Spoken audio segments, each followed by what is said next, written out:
My name is Shanali Govender, and I am just here to say a very warm welcome from the CILT Events and from the Centre for Innovation and Learning and Teaching side.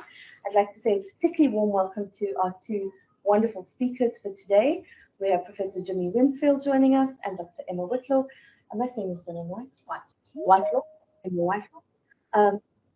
Jimmy is based in the Faculty of Commerce and is the holder of a UCT Distinguished Teaching Award and also the holder of a HELTASA Award for Excellence in Teaching. Emma is joining us from CILT, which is the South African Labour and Development Research Unit, so also coming to us from Middle Campus. And I think the first time I heard Emma speak was a couple of years ago at the Teaching and Learning Conference, and I've had the pleasure of hearing Jimmy speak many times, and I'm really excited to have them here today because I think what they do more than anything else is that they bring together both the practice of being in the classroom and what we can do in classrooms in a kind of blended learning environment, but also how we can think about data and analytics to see those blended spaces in a new light. And so I think we have a really powerful opportunity to talk about practice and theory together. And so I'm very, very glad to have them join us here today. And they have planned to take questions at the end. So we would invite both our participants in the room to reserve your questions till the end, but also our participants online to just pop your questions into the text chat, and either we'll give you an opportunity to speak them at the end, or we'll add them to the room and ask Jimmy and Emma to address them then. Thank you both very much. Really appreciate having you here, and thank you to everyone who's here today. Over to you, sir. Thanks, Shanali. Hi, everybody. Lovely to see you. Thank you for coming. Whether you're here in person or online, I must say this is the fanciest hybrid presentation I've ever had to give, and so I hope that we live up to the tech. Today, what we are starting with is kind of three main aims. Emma and I have collaborated on a paper recently in which we assessed the effects on student perceptions and student performance of a fully hybrid blended course, which I'll be referring to as FR1, short for Financial Reporting 1. I'm the convener of that course, and when I set out with Emma to write this paper, I think I naively imagined that we were going to be able to say all kinds of really bold, grandiose things about blended learning, and it soon became apparent that actually what we can say is quite kind of powerful, but it is about a course like ours. It's not about every course that might be offered, so we certainly aren't kind of proselytizing for blended learning. If you wanted my guess as to what is one of the features of the course that makes blended learning work for it, it's that, as you can imagine, even if you know nothing about accounting, you can probably imagine it is a subject that's built around a solid core of concepts students really need to understand, and then that they need to have help practicing applying those concepts to questions. So hopefully by the end of the session, we have convinced you that at least for FR1 and maybe for courses like it, a blended model is potentially successful. Even if you're not interested in taking your course blended, hopefully you might get inspired by one or two or three things that we say, because we're going to be talking about discipline, student discipline and student motivation, and all sorts of things that could apply in any model. And then lastly, Emma is going to take over from me and talk about how to compare the results of one set of students in a course to another set of students across time. That was something that I was completely clueless about how to do, and I was so pleased to meet up with Emma 6 or 7 months ago, no longer now, and she showed me how to solve those problems. And hopefully, if you have similar kinds of quandaries, Emma's presentation will speak to those. So before we start, whenever somebody stands up in front of people at CILT, no doubt there's a whole army of people behind them that have actually helped. And so I just wanted to give brief acknowledgements to Nicola Branson, who's Emma's boss, I think I can call her that, who not only made time available, Emma's time available for the paper we wrote, but also she read our paper and a draft of our paper and gave really great feedback. So thank you to her. I also want to thank Carla Furey, who is the head of EDU.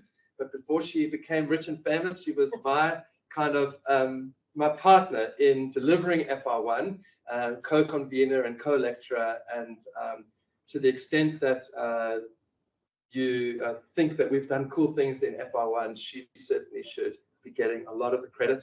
And also, I wanted to give a shout out to all the people who last year in FR1 2022 helped deliver this blended model. These are the tutors and the academic trainee who were also a big part of the successful delivery of the course. Okay, with that out of the way, I thought we better start with some kind of definition of blended learning. And the simplest one comes from Charles Graham, who seems to be a big thinker and writer in blended learning, in the blended learning literature. And he comes up with this very simple one. Basically, take online and in-person learning and stick them together, and you've got a blended course, although he does add in this idea that it should be strategic. It shouldn't be by accident, I suppose. The more I thought about it, the more this kind of definition appealed to me, because, in fact, I believe I was told, I don't know how true this is, that a certain vice chancellor of the university made it a habit to tell people that all of our courses are blended. And I guess that was because we have an LMS for all of our courses. And when I thought about how this FR1 looks now versus how it looked before the pandemic, when all we really had was an LMS, but everything was really happening in person, it seems to me that it's probably not accurate to call that blended learning. So I like this definition that Alan and Seaman gave.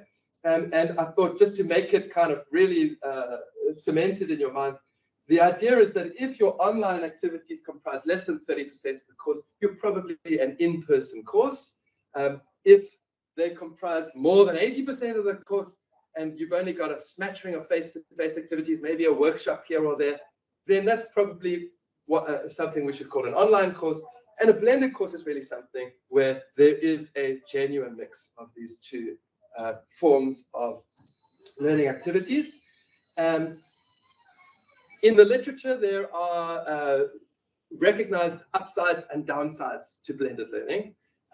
This is not an exhaustive list, but certainly 3 of the greatest hits that people like to talk about as being advantages of blended learning are that, firstly, they give students greater control over learning, which I think is kind of part of the pedagogical zeitgeist that we confront in the 21st century. It also develops digital skills, certainly speaking from the College of Accounting, where we are looking more than anything through our teaching to create professional accountants. Giving them, imparting digital skills is an important part of our project. And also at a university, which is constantly up against tight budgets, reduced instruction time is potentially a major thing. In FR1 last year, I think I calculated that we saved the university an entire lecture versus the old in-person delivery, because there are a lot of students, and therefore we need to use a lot of lecturers if we're delivering it in person. From a barriers point of view, the negatives, these are kind of reciprocal points of the benefits, interestingly, and like many advantages and disadvantages are. The first is that though students have more control, that means they also have more freedom, and having more freedom means that they actually need to exercise wisdom, and so be self-motivated and self-disciplined about their approach to the learning. And I want to try to tell you during the presentation how we combated that barrier, because I think that is a very significant barrier. The second is that it can compound the digital divide, and anybody who was here or not here during the pandemic, who was working for this institution, will be able to attest to how significant the digital divide is for online learning when it's done in spaces where people have very unequal access to the internet. But fortunately, by 2022, all of our students were back on campus, back in res, and so that was something that we were relieved was not as nearly as big a barrier as it might have been when people were off campus. And then lastly, it's a very resource-intensive transition to take a course, usually not from online to blended, but from in-person to blended. I mean, over the course of 2020, 21, and 22, we did an immense amount of work to kind of convert this course. It's not like you just take your lectures and deliver, record yourself with the slides and the little picture in the corner. It's a huge amount of work. Once it's done, of course, then you can take advantage of that reduced instruction time. So just a few thoughts in general before I get into talking in particular about Financial Reporting 1, the course that I have convened now for many years. It's a first-year undergraduate course run in the second semester. It has, at least last year, it had nearly 1,000 students in it, about a third of them from EDU, which is in commerce speak, our ADP program. It's part of the degree program to become a professional accountant, in particular a chartered accountant, and it requires 60% to progress to the next financial reporting course in that degree program to get to Financial Reporting 2. And it's a pretty tough subject. Most first years, I think, have a fair amount of respect for how difficult FR1 can be. To use that illustration I used earlier of how we blended online and face-to-face activities, I think this is probably roughly to scale. It's quite hard to work out how long people are working using online activities versus in-person activities. Just think about it. If somebody watches a video on 1.5 times speed and another person watches the same video at the normal speed but twice, then there's a factor of 3, the difference between how long they've spent on that video. So it's kind of anybody's guess to some extent as to how much a video will comprise of a person's time spent learning. But if I try to break down, this probably isn't to scale. There are video lessons, there are knowledge checks, there are Thursday quizzes, there are Q&A through forums on Whitelaw or discussions on Amatuba. And then from an in-person point of view, we had a Flip Friday lecture. We're going to go through all of these in some detail, but I'm just giving you a sense. And then we had TUTs, right? And this is the bit that's probably not to scale. I think this is roughly to scale. It took for twice as long as a single lecture. These things I didn't have enough space to fit in, to put in those letters. But I think the video lessons probably comprise more of the online activities if I was to try to draw this to scale.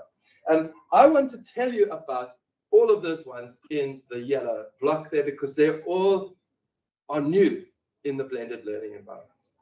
So let me start with the video lessons, the biggest chunk of the new stuff. Here is a picture of me at my lightboard, the lightboard that I built during the pandemic at home in a spare room. The key thing about the lightboard is that it has LEDs recessed into the frame and really, really crystal clear glass, which means that the light travels through the glass and then really illuminates the writing with a neon marker so that it's really clear to see. I record myself with my iPhone 7, trusty old tech, put it on my computer, use Shortcut free video editor to firstly invert the image. I do love it when students tell me, I can't believe how smart you are. You can write backwards like that. But actually, my secret is that it's just the tech that does it for me. And then also I can add stuff over the top of me using a simple kind of green screen PowerPoint thing so that I can add elements to the screen that I don't have to actually spend time writing up. And I want to just show you a quick, I think it's about 40 seconds, 3 clips of the sorts of lightboard video lessons that we give students in FR1. So here we go. have a year ended 31 December 2020, and then one ended 2021, and then one ended 31 December 2022. Anyway, she decides, you know what, there's somebody else she knows, this guy that she can sell her shares to. That's a sale of shares. And of course, he, in return, will give her money. Perhaps he's just a trader and he buys and sells shares on a daily or weekly basis. And maybe he sells those shares to somebody else, this lady over here. If you'd like to see how to get these numbers, watch here. This 100 is that 100 there. This 40 is this 40 here. This 5, that's this 5 over here. So that gives you a sense of it. If you notice the buffering, that's because we're showing this over Teams. It's the video is clear and the lip syncing is on track.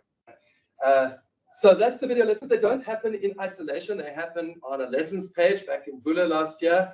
Thomas King is here, and he has been incredibly helpful in converting everything to Amatuba. There's some learning objectives on the page. There is an opportunity to download the video examples so that students don't have to write all the examples out. We do require them to take notes as they watch these videos, but they can at least have the questions there. Here you can see some captions on the video. Also, they can download a transcript. That transcript has been filled in with images from the actual video so that the transcript makes sense, because they're not, if they're reading the transcript, they're not watching the video. Quite a lot of students do opt just to read the transcription or to read the transcript in addition to watching the video. It's quite interesting. I didn't expect so many. There are also additional recommended learning activities, textbook references, an opportunity to chat in the forums tool about that particular An additional question is also an option for people who want to do a kind of more complex question relating to the material that has just been taught in that video. Okay, so those are the kinds of extra resources that we give people. That's probably enough on the video lessons. Let me move on to the knowledge checks.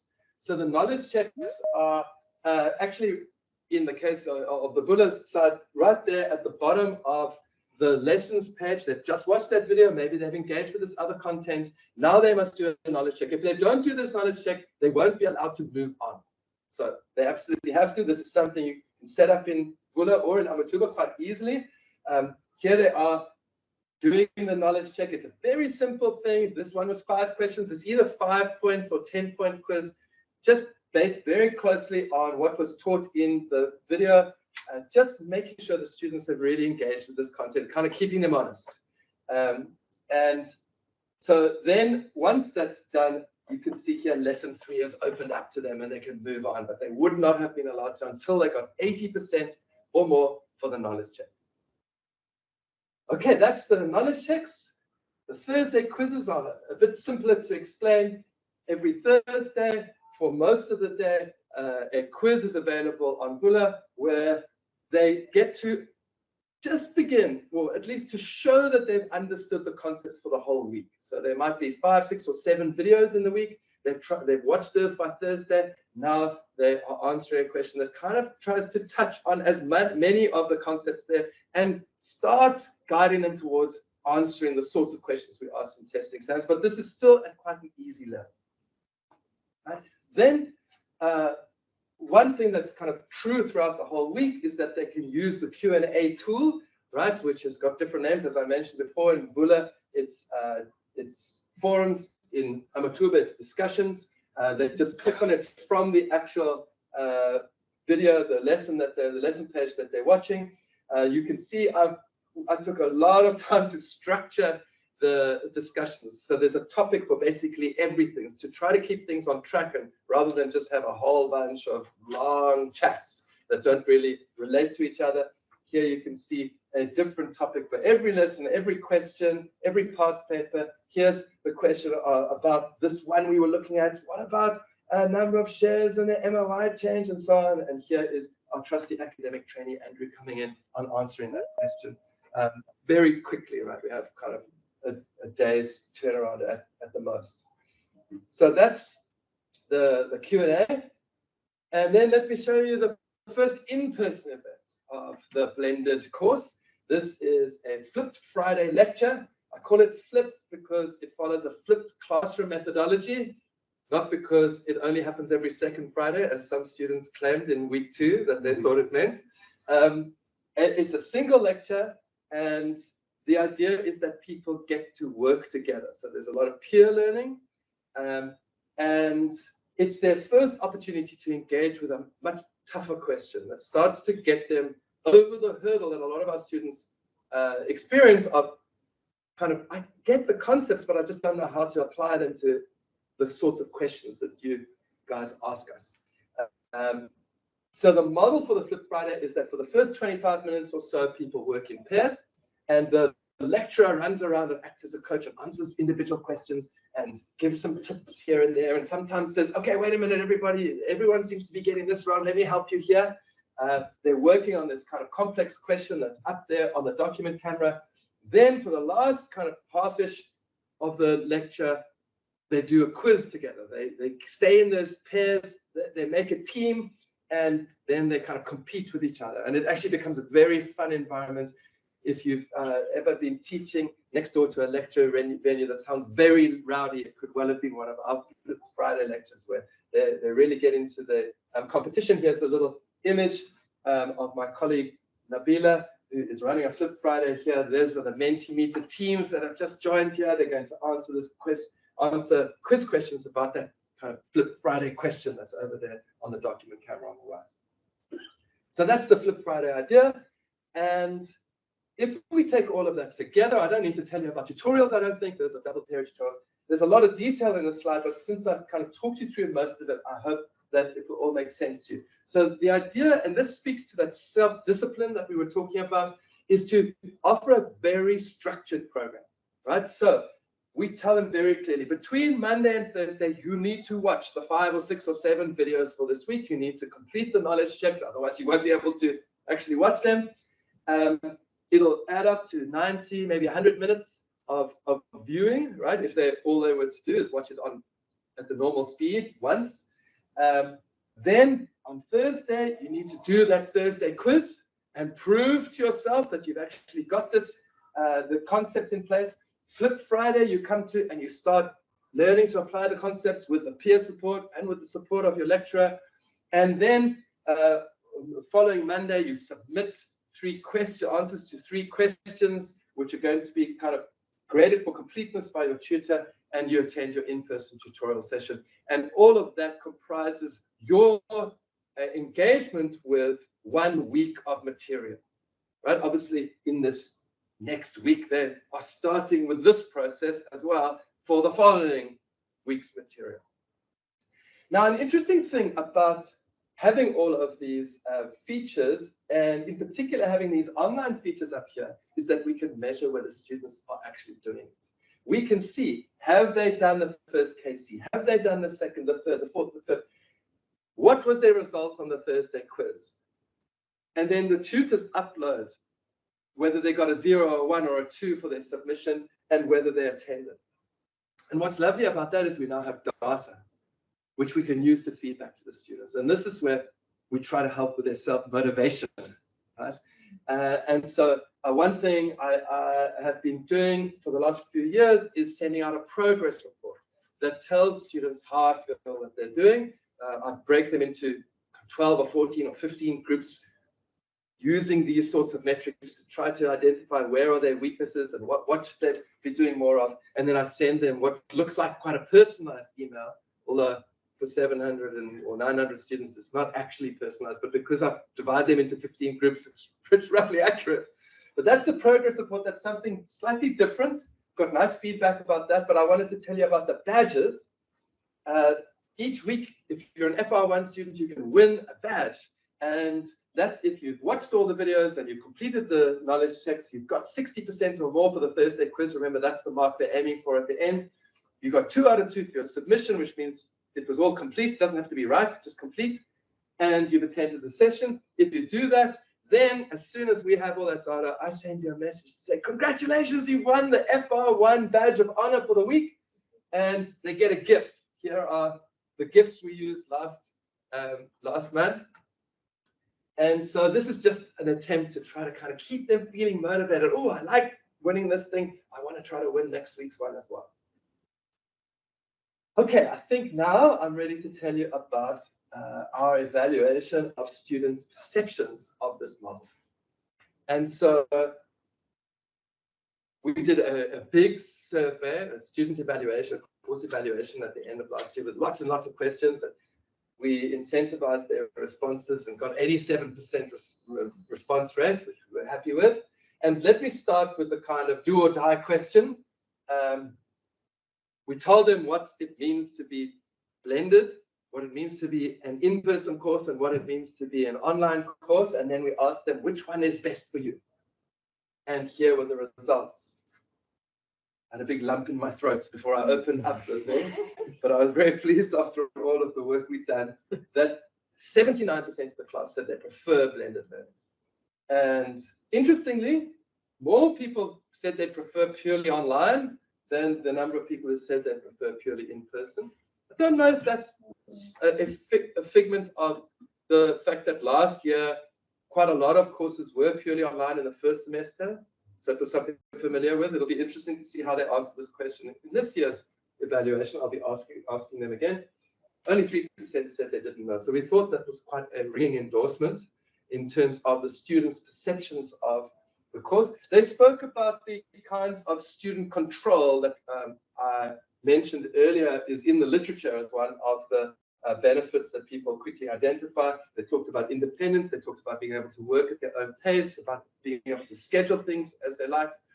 I thought that I should also point out another kind of comment. We've got hundreds, thousands of comments, I think. I've just kind of pulled out just a few here to give you a taste of them. And this one, I think, was acknowledging something, which is that the learning activities have to be high quality, right? They need it to be good. And this was one of the students who recognized that this isn't just a blended learning course. It's this particular blended learning course, and was saying that, you know, the different ways that they can learn in this course are exceptional.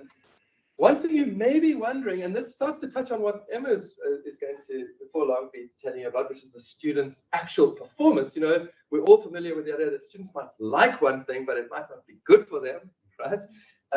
So one question we asked, which starts to get to this, but of course Emma's evaluation of the students' performance will speak more loudly, was just, are students taking the right approach? I guess we were a little concerned that maybe with more online activities, students will get the wrong idea about how to approach this course. One of the things we're particularly concerned about in accounting is students just learn how to do it rather than understanding why it works the way it does. They don't last very long if they take that formal approach, because we ask questions that require them to understand how, understand why, not just to do. And so we asked them this question: do you approach the material in this course by aiming to understand the concepts and principles, or by memorizing how to produce answers like the suggested solutions? And we have asked this question for some time. So in 2019, when we asked this question, we were pleased that 63% of the class said, I always do what I should. And just a little more than a third said that they sometimes do that. But in 2022, we were even more thrilled to see that number moved up, right, in the right kind of direction as well. So there certainly wasn't a regression to the idea that just because there was more online learning, people were just learning how rather than why. There are. Yeah, let me do this one last slide, and then I'll hand over to Emma. Yeah. So I wanted to talk about how students perceive these different features. And actually here, Emma, I must give you some credit, because I just love the way you put together this graphic. You know, for anybody out there who also in their student evaluations, or perhaps in their research, looks at uses a Likert scale, strongly disagree all the way through to strongly agree. I imagine, like me, perhaps you had average score 1.89 and wondered what on earth it means, and how, you know, if it was 1.7 last year, what does that mean?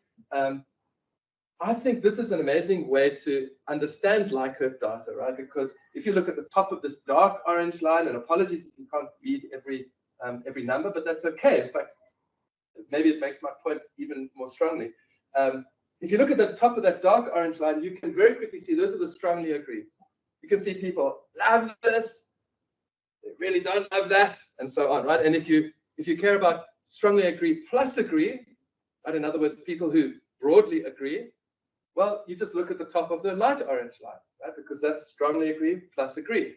And so you can see here that this gets a ringing endorsement for sure. pretty darn popular, much less so, definitely not, and so on, right? Hopefully from where you are sitting at home or here, you can read what these are, but let me read them to you just in case. These are the lightboard videos, right? So 96% of people agreeing that the lightboard videos, the prompt in this case was valuable for my learning, right? So the lightboard videos are valuable for my learning. Knowledge checks, these are questions, these are little quizzes we're giving students. I don't know about you, but in my experience, students don't tend to like quizzes. 88% of people agreed that the knowledge checks are valuable for their learning. And even the Thursday quizzes were 86% agreement there. Right, so those I would say are the standouts, especially with these videos. The flipped classroom, not nearly as effective as far as the students were concerned. And we can talk maybe later about why that might be. But nevertheless, it was helpful for 58% of the class. And I can tell you that in the second term of FR1, we had probably only 58% of the class coming. So I guess they were the ones that were happy with it. Very interesting, and I think this probably corresponds with your own experience, because Thomas has told me, having worked with hundreds of courses at the university, that this seems to be true. It just doesn't seem to be a way to get these online discussions, forums, whatever you call them, to really be very helpful. I mean, we've tried everything. I'd love to hear from anybody who's cracked that nut, but certainly we haven't. And then the weekly badges, very, very popular. 75% of people agreed that it motivated them. And that's impressive because 25% of them got either 0 or 1 badge.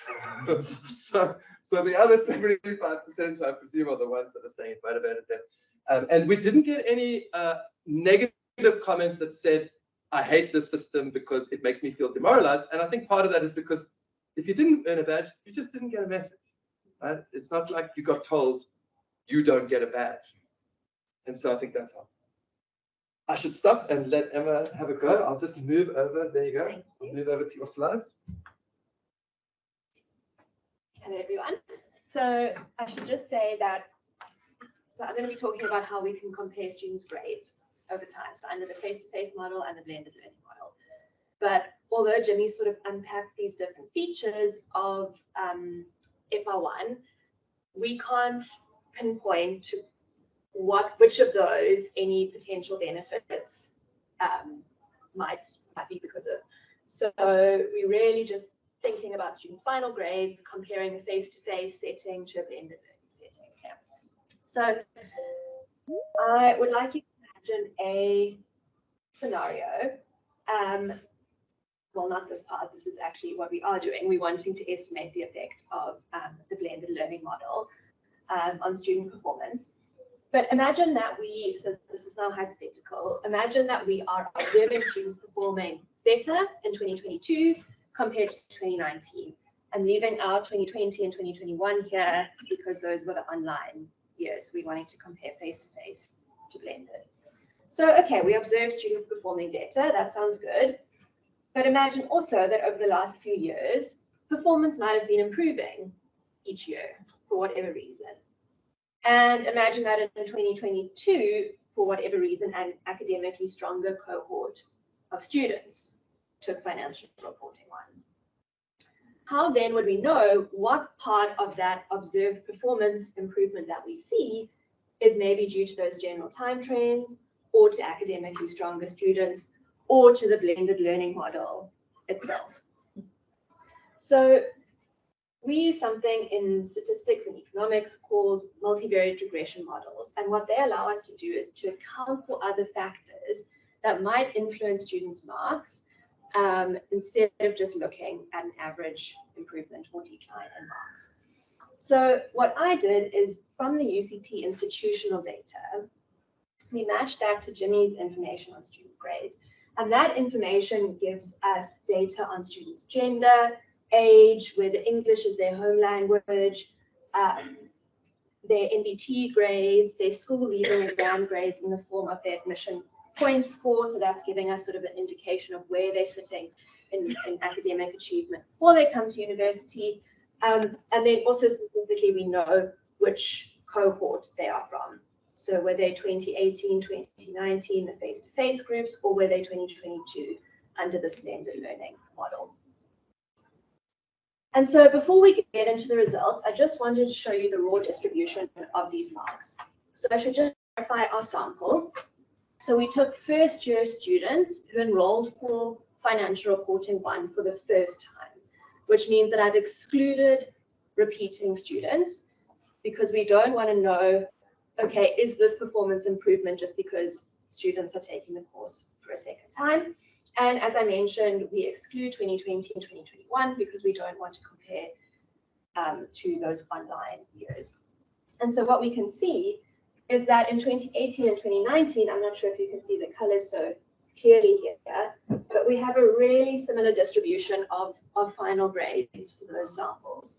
There are actually two lines here, although they lie pretty much on top of each other. And so the average grade in those 2 years was 66%.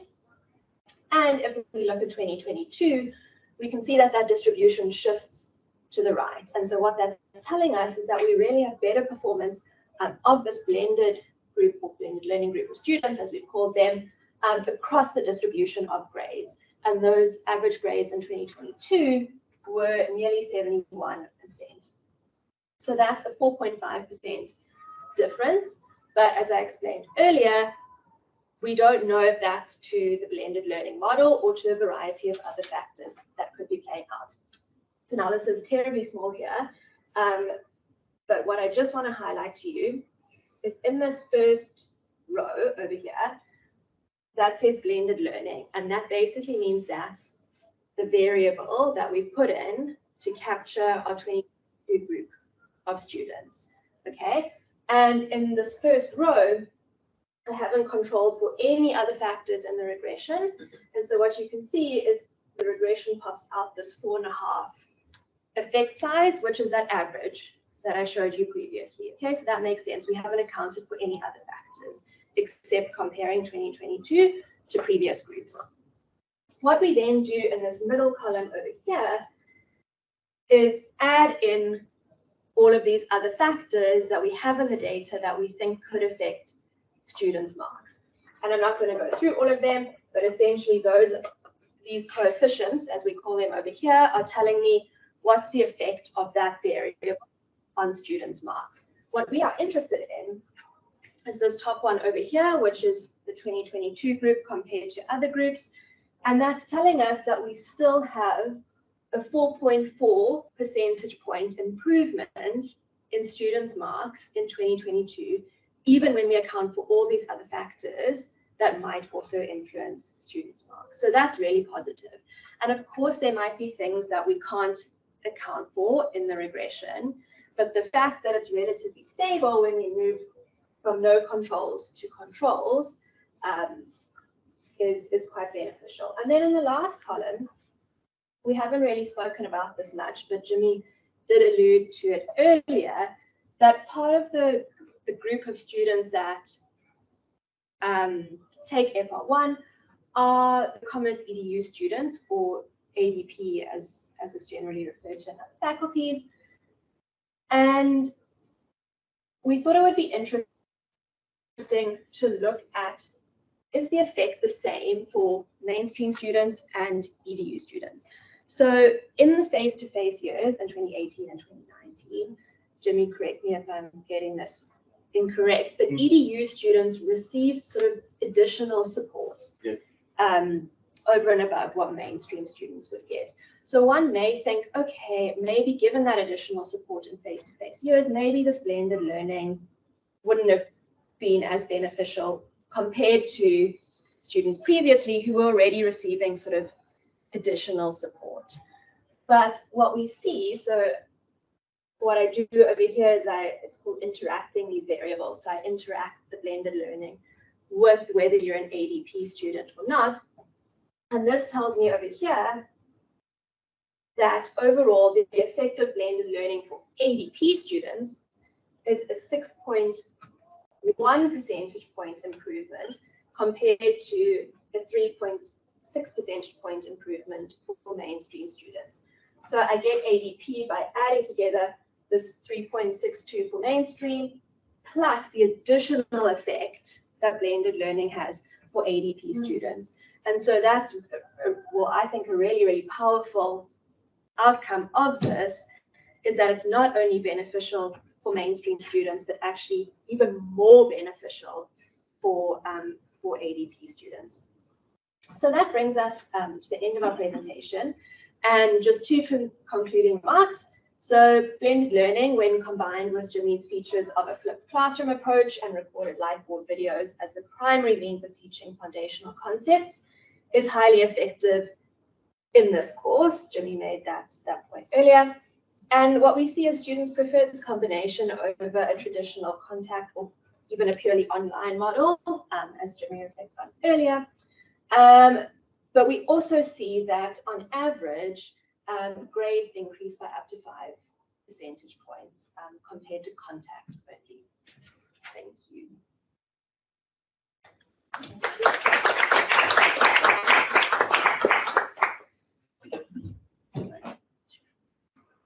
So should I run some questions? I think it would be lovely, and I don't want to steal time by being the random person who interjects. Sure. So Yeah. I'm going to leave it to you to field questions. Okay, great. Max, can I just check? Do we have questions online? We do. Okay, great. And do we have questions in the audience as well? Okay, that's great. So Nicola said, please could you talk to how similar the composition of the final mark is across the years? Did you set the tests and exams in 2018, 2019, as well as in 2022? Yeah, so I did set the 2019 exam and the 2022 exam, and yeah, had input from Carla there as well. And of course, they were external. The 2018 exam was not set by me, but as you saw, the results were actually very similar between 2018 and 2019. So I think that we got that. We got this at about the same standard, and the composition is very, very much the same. There's tiny little differences, but you know, 65 and 10 and 15 and 10. The only difference is really in terms of what the 10% participation mark consisted of. But I feel pretty certain that it's the same standard required of people to get a certain mark. Do you like to? Yes, I was interested in your flipped classroom, how you do it. So you say students are in pairs. How do they hand in? Do they hand in online? I mean, what are they working on in pairs in this flipped classroom? So they're working on a question that I put on the document camera. It kind of looks a little bit like one of our test questions. It's got a little scenario, and then it's got some kind of gaps where I put an A and a B and a C and a D, right? And then they know that they're going to have to figure out what are the A's and the B's and the C's and the D's, and they work together to do that. And then, as I said, with about 20 minutes ago, we switched to either WooClap or Mentimeter, which are these online quizzing tools where they can sign in on their phone, and they have one phone per pair, and they join. And I think I showed you that image with like they had a little icon to represent them. And then the first question goes, and it's like, okay, what's the figure for A? And they have a multiple choice. What they've just worked on. They now have quizzes on what they've just worked on. Exactly. Okay. Yeah, so, right there. Yeah. And the people that are not there, are they connecting remotely? Are you? We've done one hybrid, but that was during the taxi strike just recently when people couldn't come to campus. But no, we encourage students to come to campus. So yeah, it was a bit shameful to have to admit to you that we didn't have like a full turnout by the second term last year. Some of the kind of more negative feedback was saying that students said they couldn't really see the point of it. And so one thing we've tried to change this year is to make the point more clear. I've been emphasizing the idea of understanding concepts and then learning to apply them. Another thing that people said was, if I'm in a group and we're not so strong, by the time the quiz starts, like after 3 questions out of 10, say, I've kind of fallen off the leaderboard, and you know, I kind of feel like I'm getting it wrong. And so we're trying different experiments there to try to give them more chance to adapt their answers, because we specifically have designed these questions to like one number will affect your later numbers, right? But we want to give them more time. Once they see the correct answer and they realize, oh, I got that wrong, but let me try to get the next one right. If I take that, which is a skill that they need to learn in the lesson. And then, I mean, I must say, perhaps a kind of fatal flaw is that it's on a Friday. I mean, I don't know about you, but I speak to a lot of students who seem to think that we have 4-day weeks in UCT. And the problem is, I don't know how to keep that structure, that strict structure that I had, that we give them. Watch the videos, then do that quiz, then come. If I did that on a Thursday, now I'm compacting the time that they have to do it, and I just feel like that's not fair on the students who actually want and need the time to use the 5-day week we really have. So yeah, we're still working on that Flip Friday. I have a lot of faith in it, and I can tell you it's tremendously fun. It's like people love it. The people, when we ask the open-ended question, what do you most like? What aspects of the course do you most appreciate? Flip Friday was mentioned by 91 students. Some people, they'll walk away thinking Flip Friday was the best thing in FR1. But then, the majority of the class doesn't seem to be seeing the full value. And so it's not for marks? No, it's not for marks. And that's, that's also part of the reason, right? If we could take attendance, then I think we'd have a much stronger turnout, but we can't do that either. If there was something in there for marks. So what is for marks is just the touch or those quizzes. The tutorial. The Thursday quizzes for marks. Thursday quizzes are for marks. Yeah.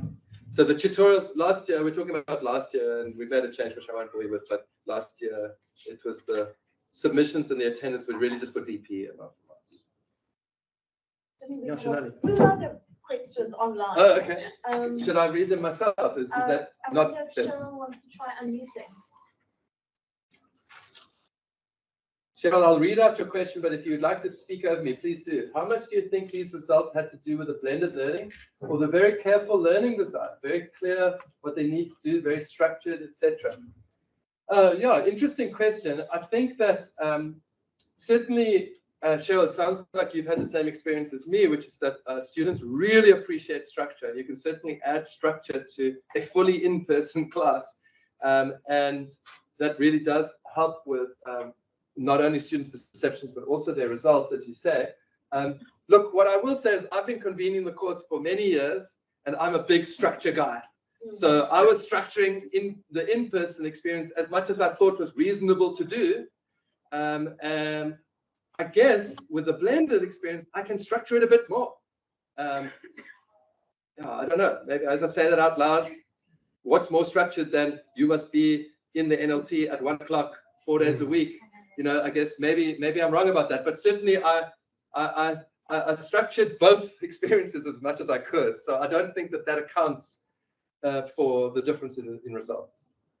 I hope that answers Cheryl's question. Sakina had a question, then we'll take another one online. Yeah. Thanks very much. That Sure. was fantastic. Yeah.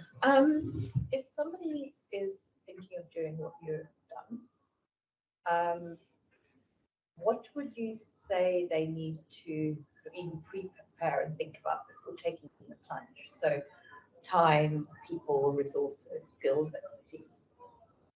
What advice would you give people? It's a really good question. Okay. Yeah, it's a great question. And I mean, embarrassingly, despite the fact that I've volunteered to come and give this presentation, I don't have an answer ready.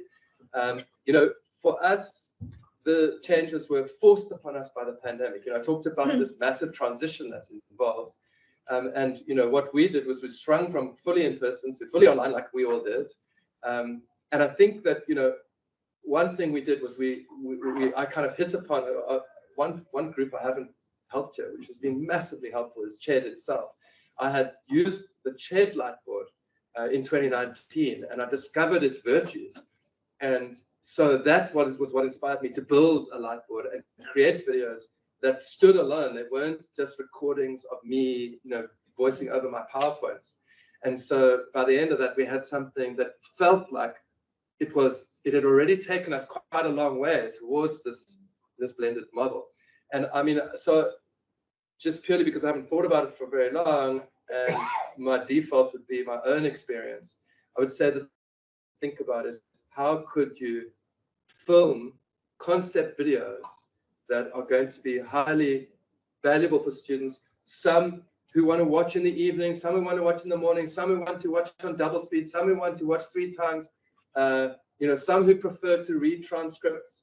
You know, there's all these benefits. How would you do that? And I mean, one thing is you don't have to do it all in one go, right? So you could decide, you know what, next year we're going to do 2 weeks where we film videos and we tell them that they do the videos at home instead of coming to lectures. And the other 10 weeks we'll do in person, and we'll see how it works.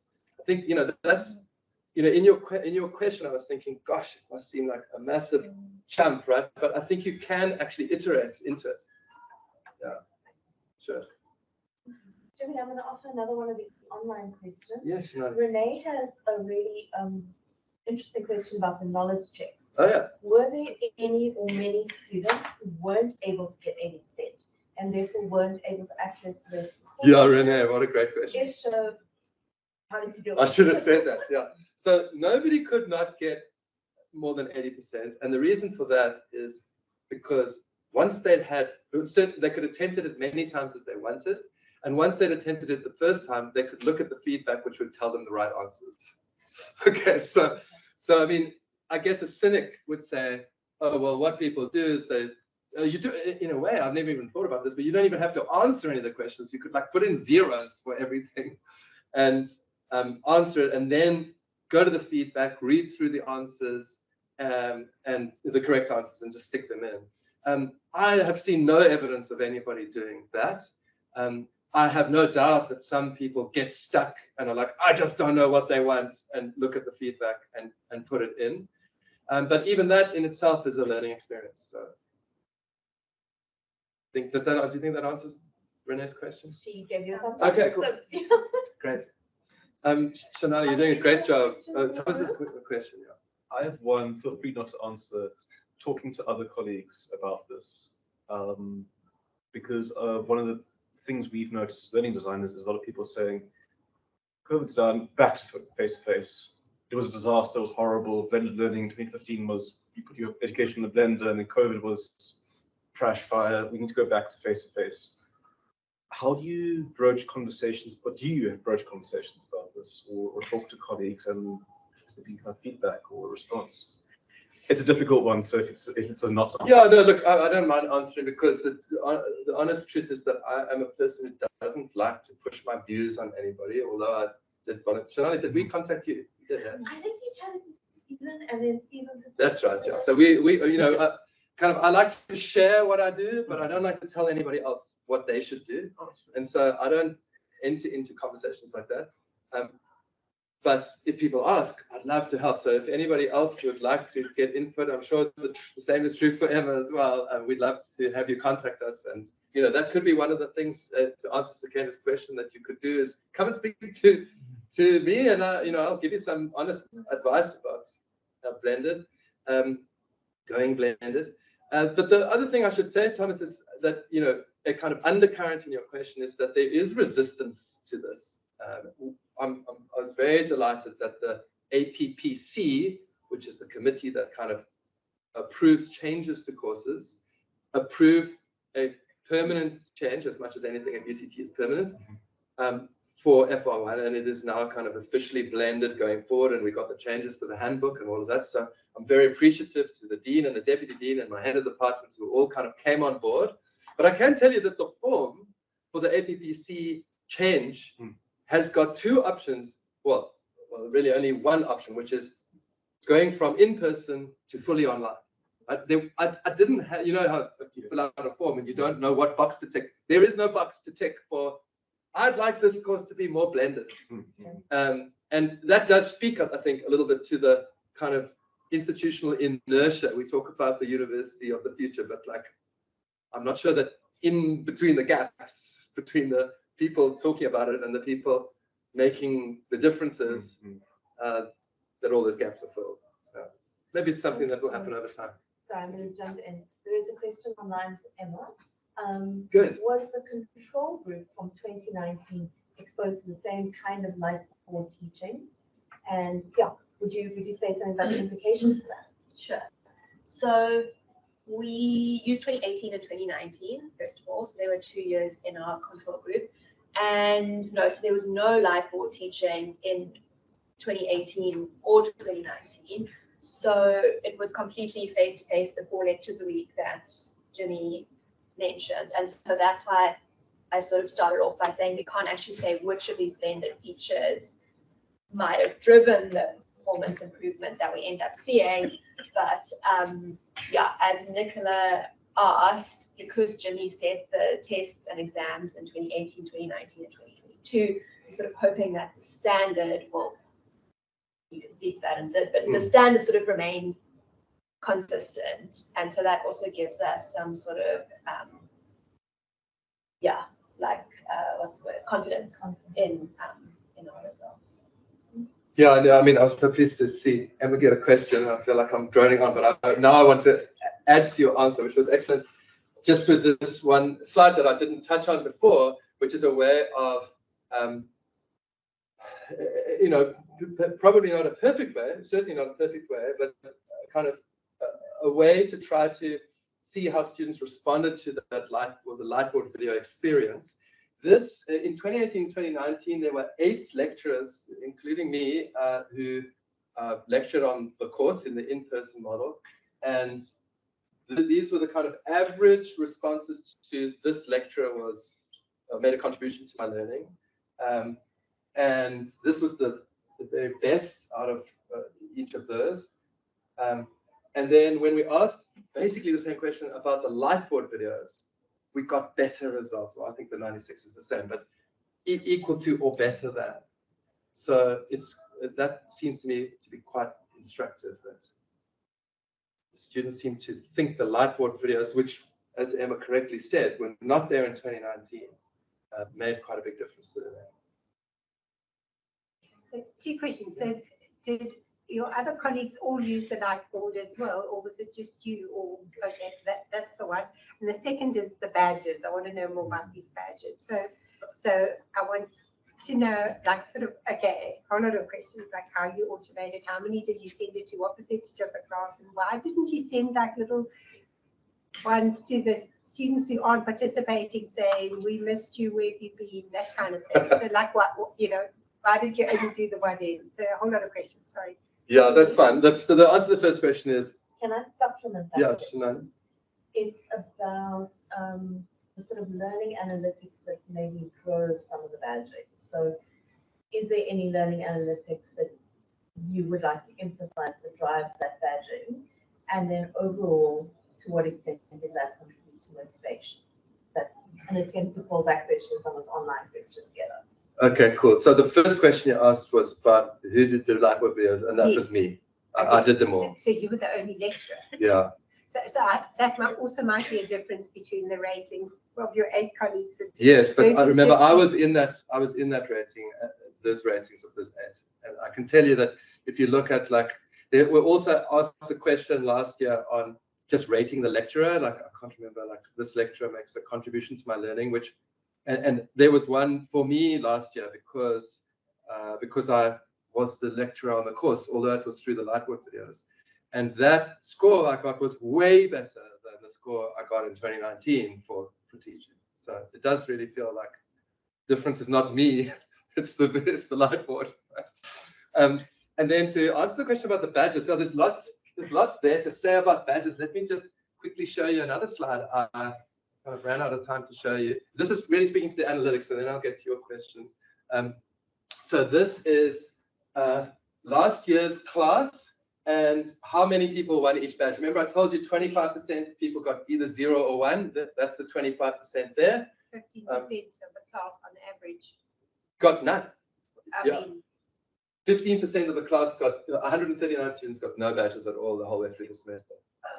Yeah, and 11 people managed to get, 12 people managed to get all 11 badges, 1% of the class, right?